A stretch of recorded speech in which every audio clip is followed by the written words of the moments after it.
أعوذ بالله من الشيطان الرجيم بسم الله الرحمن الرحيم قد أفلح المؤمنون الذين هم في صلاتهم خاشعون والذين هم عن اللغو معرضون والذين هم للزكاة فاعلون والذين هم لفروجهم حافظون إلا على أزواجهم أو ما ملكت أيمانهم فإنهم غير ملومين فمن ابتغى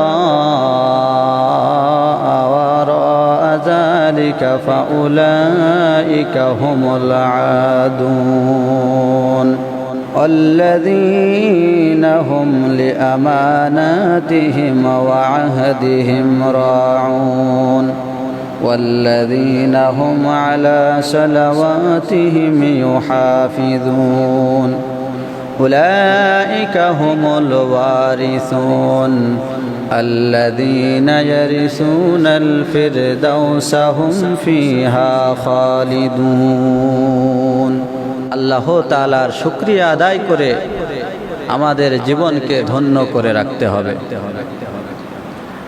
এজন্য আল্লাহ রাব্বুল আলামিন বলেন,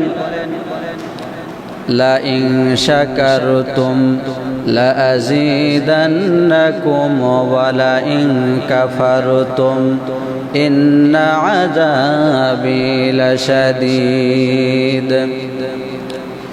আল্লাহ রাব্বুল আলামিন বলেন, যে বান্দা আমার নিয়ামতের শুকরিয়া আদায় করবে, আমার নিয়ামত পেয়ে যে খুশি হয়ে শুকরিয়া আদায় করবে, লা আযীদান্নাকুম, আমি তাকে ওই নিয়ামত আরো বাড়িয়ে দেব। সুবহানাল্লাহ। পক্ষান্তরে যেই বান্দা নিয়ামত পাওয়ার পরে শুকরিয়া আদায় করবে না, কুফরি করবে, আল্লাহ রাব্বুল আলামিন বলেন আমি তার জন্য রেখে দিয়েছি শক্ত আযাবের ব্যবস্থা। নাউযুবিল্লাহ। এজন্য আল্লাহ রাব্বুল আলামিন আমাদেরকে মুসলমানের ঘরে জন্মদান করেছেন, মুসলিম হিসাবে আমরা দুনিয়াতে আসতে পেরেছি। এমনকি সর্বশ্রেষ্ঠ কিতাব আল কোরআন আমাদেরকে দান করেছেন, সর্বশ্রেষ্ঠ নবী রাসূল, শেষ নবী, নবীদের সরদার আমাদেরকে দান করেছেন। এজন্য তার শুকরিয়া আদায় করে শেষ করা সম্ভব না, ঠিক না বেঠিক? এজন্য আমাদেরকে যাকে যে নিয়ামত আল্লাহ পাক দান করেছেন সেই নিয়ামতের শুকরিয়া আমাদেরকে সঠিকভাবে আদায় করার চেষ্টা করতে হবে।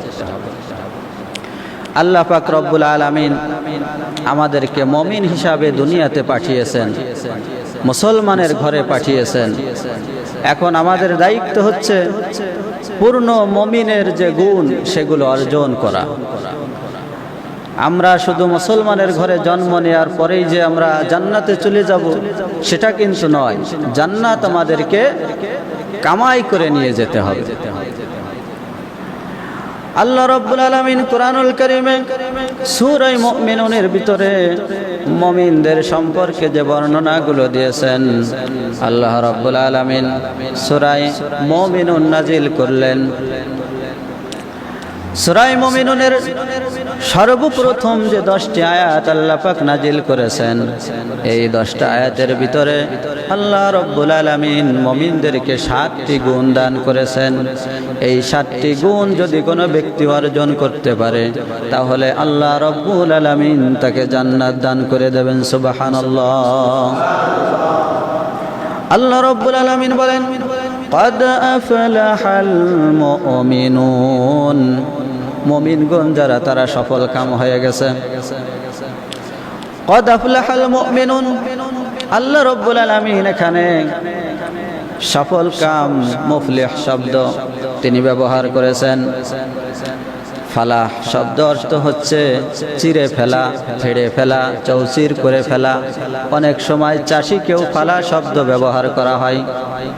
এজন্য আল্লাহ রাব্বুল আলামিন বলেন, এই ধুলির ধরাই থেকে যেই ব্যক্তি অনেক কঠোর পরিশ্রম করে, তাহাজ্জুদের নামাজ আদায় করে, দিনের জন্য সংগ্রাম করে, এভাবে আপ্রাণ চেষ্টা করে যেই ব্যক্তি মহান মালিক আল্লাহ রাব্বুল আলামিনকে খুশি করতে পারবে, সেই ব্যক্তি হচ্ছে সফলকাম। সুবহানাল্লাহ।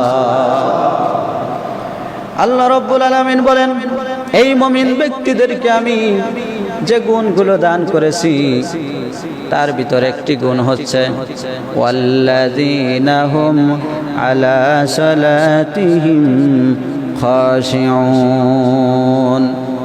আল্লাহ রাব্বুল আলামিন বলেন, মুমিন হচ্ছে তারাই যারা নাকি নামাজের ভিতরে খুশু খুজু সহ আদায় করে, যারা নাকি নামাজের ভিতরে একাগ্র চিত্রে নামাজ আদায় করে। মুমিনের এই গুণটা মুমিনদেরকে আল্লাহ দান করেছেন। তাহলে বোঝা গেল যে এই ব্যক্তি নামাজের ভিতরে খুশু খুজুর সহিত নামাজ আদায় করে না, ওই ব্যক্তি মুমিন বলে দাবি করতে পারে না। কথা ঠিক না বেঠিক? তাহলে আমাকে মুমিন হিসাবে যদি দাবি করতে হয়, অন্তত নামাজের ভিতরে আজে বাজে খেয়াল, অন্য চিন্তা ভাবনা, অন্য মনস্কাম, এইগুলো করলে মুমিন বলে দাবি করা যাবে না।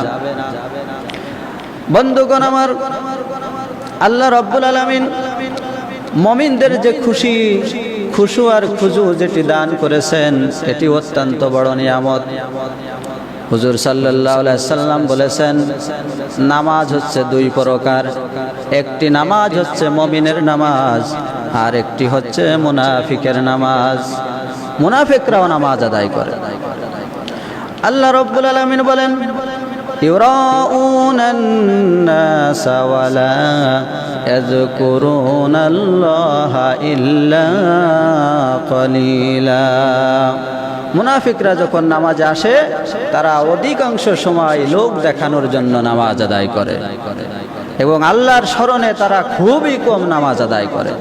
তারা যখন নামাজে দাঁড়ায়, বিভিন্ন সময় বিভিন্ন রকমের অলসতার ভাব, অস্থিরতার ভাব দেখায়। কিন্তু মুমিন যখন নামাজে দাঁড়িয়ে যায়, তখন তার নামাজটা এত সুন্দর হয়, একেবারে নামাজের ভিতরে সে মজে যায়। সাহাবায়ে কেরাম অনেক সময় নামাজে এরকম দাঁড়িয়ে যেতেন, বিভিন্ন সফরে যে মরুভূমির ভিতরে নামাজে দাঁড়িয়ে যেতেন। অনেক সময় পাখিরা মনে করতো কোনো গাছ দাঁড়িয়ে আছে, এইরকম ভাবে পাখিরা সাহাবায়ে কেরামের ঘাড়ের উপরে বসে যেত, ওরা টের পেত না। সুবহানাল্লাহ। নামাজটা এইভাবে যদি আমরা আদায় করতে পারি, তাহলে আমাদের খুশু এবং খুজু সহ নামাজ আদায় হয়ে যাবে। বন্ধুগণ আমার, এরপর আল্লাহ রাব্বুল আলামিন বলেন, আল্লাযীনা হুম আনিল লাগবি মুরিদুন। আর যারা নাকি মুমিন হবে, তাদের আর একটি গুণ হচ্ছে তারা অসার বাক্য, অসার ক্রিয়াকলাপ, এরকম আজে বাজে কথাবার্তা থেকে তারা সব সময় বিরত থাকবে। অনেক সময় দেখা যায় যে মুসল্লি নামাজ আদায় করে 5 ওয়াক্ত, বাড়িতে গিয়ে ছেলের সঙ্গে, মেয়ের সঙ্গে, স্ত্রীর সঙ্গে অকথ্য ভাষায় গালিগালাজ করে। এইটা ঠিক না। এটা মুনাফিকের আলামত। মুনাফিকের যে আলামত আছে, তার ভিতরে একটি আছে যে সে যখন মানুষের সঙ্গে তর্ক করে, তখন অশ্লীল ভাষায় সে গালিগালাজ করে। এজন্য আমাদেরকে মুমিন বলে দাবি করতে হলে আমাদের অন্তত এই গালিগালাজ, আজে বাজে কথা বলা এবং শ্রবণ করা, মেয়েদের বর্ণনা নিয়ে যে গানগুলো আছে, এগুলো শ্রবণ করা বন্ধ করতে হবে। আমলকে সুন্দর করতে হলে এইগুলো থেকে নিজেদেরকে এভাবে সরিয়ে রাখতে হবে, ইমানদারি জীবনযাপন গড়ার চেষ্টা করতে হবে। আল্লাহ রাব্বুল আলামিনের পরে বলেন, والذين هم للزكاة فاعلون। আর যারা নাকি মুমিন, তাদের ভিতর আর একটি গুণ হচ্ছে তারা যাকাত আদায় করে। মুফাসসিরিন ইকরাম তাফসীরের ভিতরে এই যাকাতের 2টি ব্যাখ্যা দিয়েছেন। একটি ব্যাখ্যা হচ্ছে মানুষেরা যখন অর্থ সম্পদ তাদের হয়ে যাবে নেশাব পরিমাণ, প্রত্যেক বছর ওইটা হিসাব করে যে মালটা আসে ওটা দরিদ্রদের ভিতরে জাকাত হিসাবে বন্টন করে দেবে। এটা হচ্ছে একটি। আর একটি জাকাত হচ্ছে আল্লাহ রাব্বুল আলামিন সূরা আলার ভিতরে বলেছে যে তোমরা নফসকে পরিষ্কার করো, আর এই পরিষ্কার নফস নিয়ে আল্লাহ রাব্বুল আলামিনের কাছে আসো। আর এই নফসে পরিষ্কারের জন্য যতগুলো পথ আছে সেগুলো হচ্ছে হিংসা, বিদ্বেষ, লোভ, লালসা, অহংকার, তাকাব্বুরি, চগলখুরি, অন্তরের যে রোগগুলো, এই রোগগুলোকেও পরিষ্কার করতে হবে। যারা নাকি গুনাহগার মানুষ, শয়তান বিভিন্ন চক্রান্ত করে ওই লোকগুলিকে বিভিন্ন ধরনের আজে বাজে কাজ করায়া, জেনা করায়া, সুদ খাওয়ায়া, ঘুষ খাওয়ায়া, অশ্লীল আজে বাজে ছবি দেখায়া জাহান্নামে নিয়ে যায়। কিন্তু আমাদের ভিতর কিছু মুমিন বান্দা আছে, তাদেরকে শয়তান আসর করতে পারে না।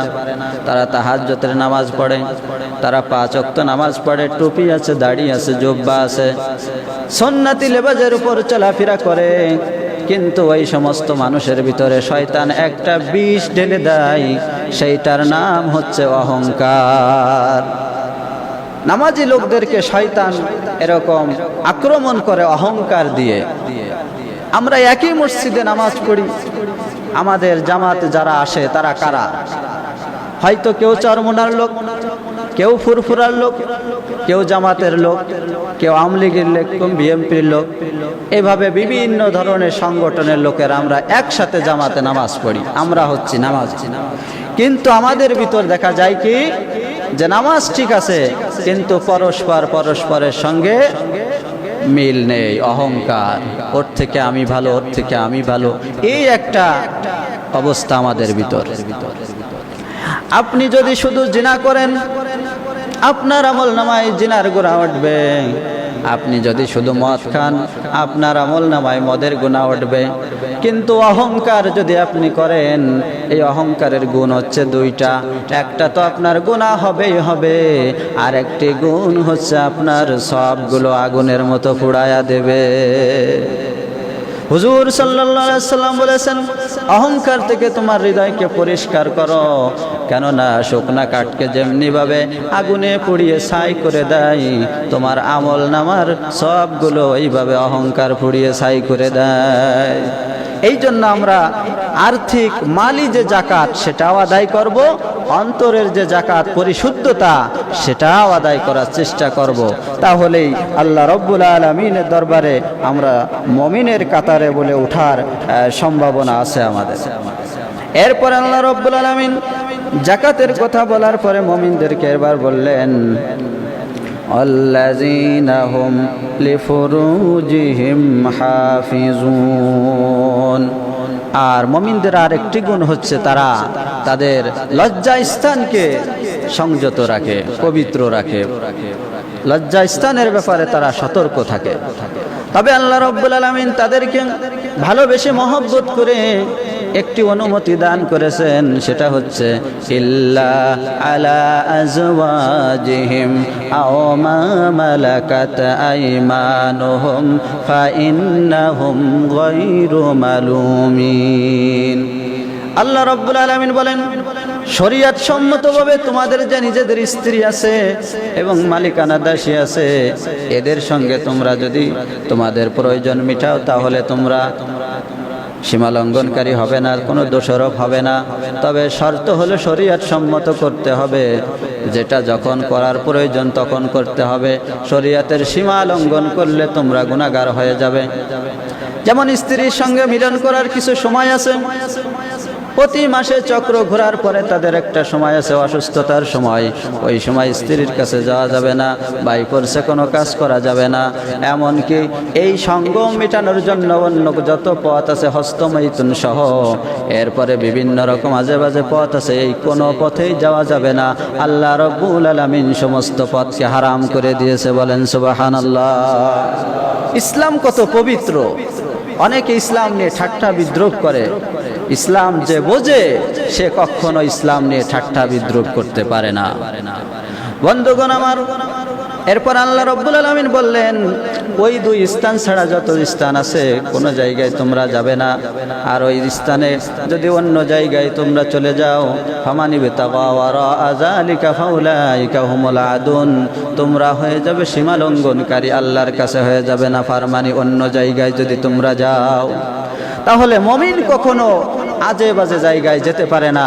মুমিন কখনো যৌনতার কারণে অন্য রকম চিন্তা ভাবনা করতে পারে না, তাহলে সে মুমিনের সার্টিফিকেট পাবে না। আল্লাহ রাব্বুল আলামিনের পরে এ কথা বলার পরে সুন্দর করে বললেন, ওয়াল্লাযীনা হুম লিআমানাতিহিম ওয়া আহদিহিম রাউন, যারা নাকি মুমিন হবেন তারা আমানত পূর্ণ করবে এবং ওয়াদা অঙ্গীকার যেটা তারা করে সেটাও পূর্ণ করবে। মুমিন কখনো আমানত রেখে সেটার আমানত নষ্ট করতে পারে না। মুমিনকে আল্লাহ পাক রব্বুল আলামিন যে আমানত দান করেছেন সেগুলোর হক সঠিকভাবে সে পালন করে। যদি কোনো মুমিন কোনো শিক্ষা প্রতিষ্ঠানে চাকরি করে, ওই চাকরিটা তার কাছে আমানত, সেটাকে তার সুন্দরভাবে পালন করতে হবে। সে যদি কোনো ব্যবসা প্রতিষ্ঠানে কর্মচারী হিসাবে কাজ করে, ওটাও তার কাছে আমানত, সেটাকেও তার পূর্ণভাবে পালন করতে হবে। এরকম যত দায়িত্ব সে গ্রহণ করবে সবগুলো মুমিনের কাছে আমানত। শুধু নামাজ রোজাই সবের কাজ নয়, এই কাজগুলো আল্লাহ রাব্বুল আলামিন সব হিসাবে দিয়েছেন। সুবহানাল্লাহ। এরপর আল্লাহ রাব্বুল আলামিন বলছেন, যারা এরকম অঙ্গীকার করে চুক্তিনামা, এটা দুই রকম তাফসিরের ভিতরে আসছে। এটা হচ্ছে দুই রকম, একটা হচ্ছে উভয় লোকে চুক্তি করা, মুমিন কখনো এই চুক্তি ভঙ্গ করতে পারে না। আর একটি চুক্তি হচ্ছে এককভাবে। অনেক সময় আমাদের সমাজে দেখা যায় অনেক বড় বড় নেতারা আমাদের সমাজে এসে আমাদেরকে আশ্বাস দিয়ে যায়, আমি যদি সফল হতে পারি আপনাদের সমাজে এই কাজগুলো আমি করে দেব। আমরা কিন্তু তাদেরকে বাধ্য করি না, তারা নিজের থেকেই বলে যায়, অঙ্গীকার করে যায়। কিন্তু অধিকাংশ নেতাদেরকে দেখা যায় তারা এই অঙ্গীকার তারা পূর্ণ করে না। কথা ঠিক না বেঠিক? এজন্য যিনি নাকি মুমিন হবেন, যেই নেতা মুমিন হবেন, যেই নেতার অন্তরের ভিতরে আল্লাহ রাব্বুল আলামিনের ভয় থাকবে, প্রেম থাকবে, সেই নেতা যে অঙ্গীকারগুলো করবে অবশ্যই অবশ্যই সেইগুলো সে পালন করবে। কথা ঠিক না বেঠিক? আল্লাহ রাব্বুল আলামিন বলেন, এই যে গুণগুলো বলা হলো, এই লোক সকল এই কাজগুলো তো অবশ্যই অবশ্যই করবে।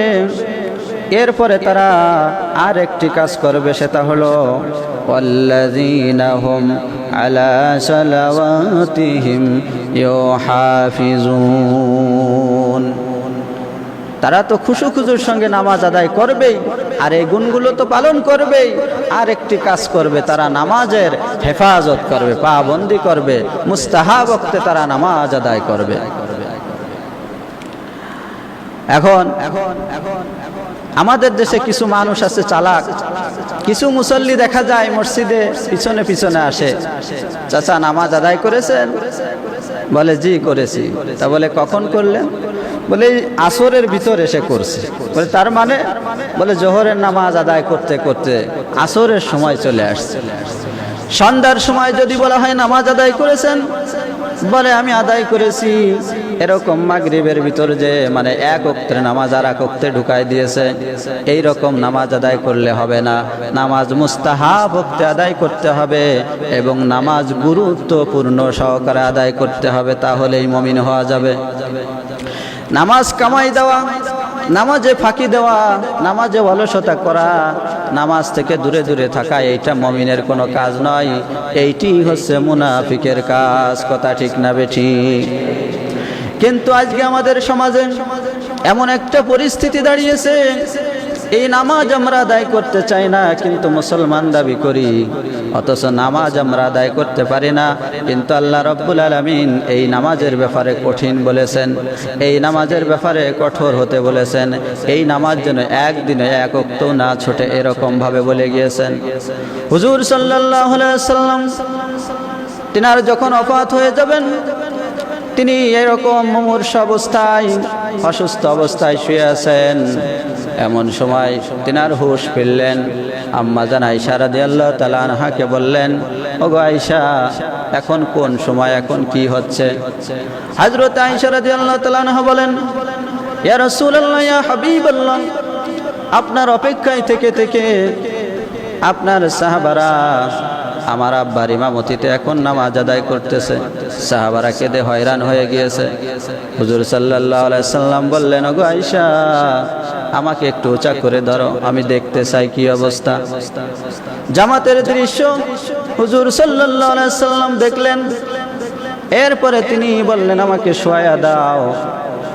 হযরত আয়েশা রাদিয়াল্লাহু তাআলা আনহা নজর করে দেখলেন হুজুর সাল্লাল্লাহু আলাইহি সাল্লামের চক্ষু মুবারক দিয়ে পানি পড়তেছে। আম্মা জান প্রশ্ন করলেন, ইয়া রাসূলুল্লাহ, ইয়া হাবিবাল্লাহ, আপনার চোখে পানি কেন? নবীজি বললেন, আয়েশা রে, আজকে জামাত আমি দেখলাম, এই জামাতের জন্য আমার অনেক রক্ত ঝরেছে। আমি দান মুবারক শহীদ করেছি। আমার মাথার ভিতরে লোহার কড়া ঢুকে গিয়েছে। আমার একটা মনে বুঝ হয়ে গেল, আমার যারা উম্মাত হবে কিয়ামত পর্যন্ত এইভাবে নামাজ আদায় করবে। সুবহানাল্লাহ। হুজুর সাল্লাল্লাহু আলাইহি সাল্লাম যাওয়ার সময় বললেন, আসসালাত আসসালাত ওয়া মা মালাকাত আইমানুকুম আসসালাত। ওগো আমার উম্মতরা, আমি চলে যাচ্ছি, তোমরা কখনো নামাজ ছেড়ে দেবে না। আর তোমাদের দাসদাসী নিজেদের যে ভাইয়েরা আছে তাদের দিকে লক্ষ্য রেখো।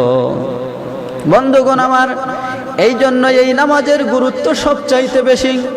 এই নামাজ যারা না পড়বে তাদের স্থান হবে জাহান্নামে। কাল কিয়ামতের ময়দানে যখন মানুষেরা জাহান্নামে যাবে, তাদেরকে প্রশ্ন করা হবে যে তোমরা কেন জাহান্নামে এসেছো? তারা যতগুলো প্রশ্নের উত্তর দেবে তার ভিতরে একটি বলবে, ক্বালু লাম নাকু মিনাল মুসাল্লিন, আমরা মুসল্লি ছিলাম না, আমরা মুসল্লি ছিলাম না, নামাজ আদায় করতাম না।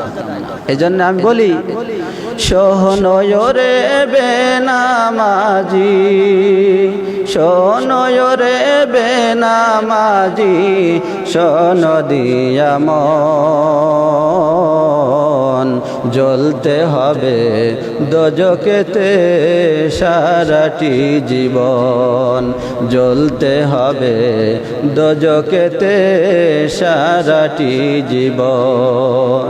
কত আদর স্নেহ দিয়া কোহরিয়া সৃজন, করবি রে তুই গুণগান তার বসিয়া সারাক্ষণ।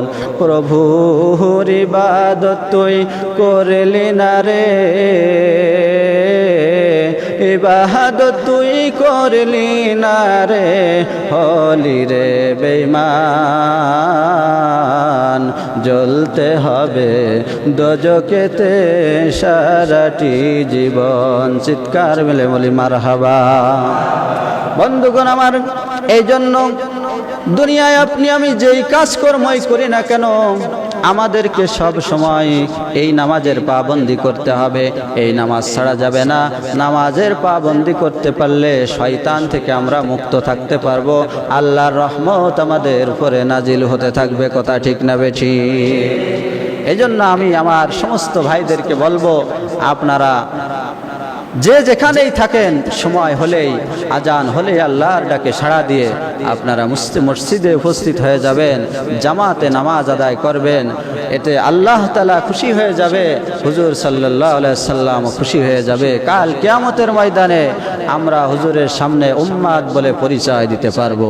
আল্লাহ পাক রব্বুল আলামিন আমাদেরকে এই আমলগুলো করার তৌফিক দান করুন। সকলে বলি আমিন। আমা তৌফিক ইল্লা বিল্লাহ। আসসালামু আলাইকুম ওয়া রাহমাতুল্লাহ।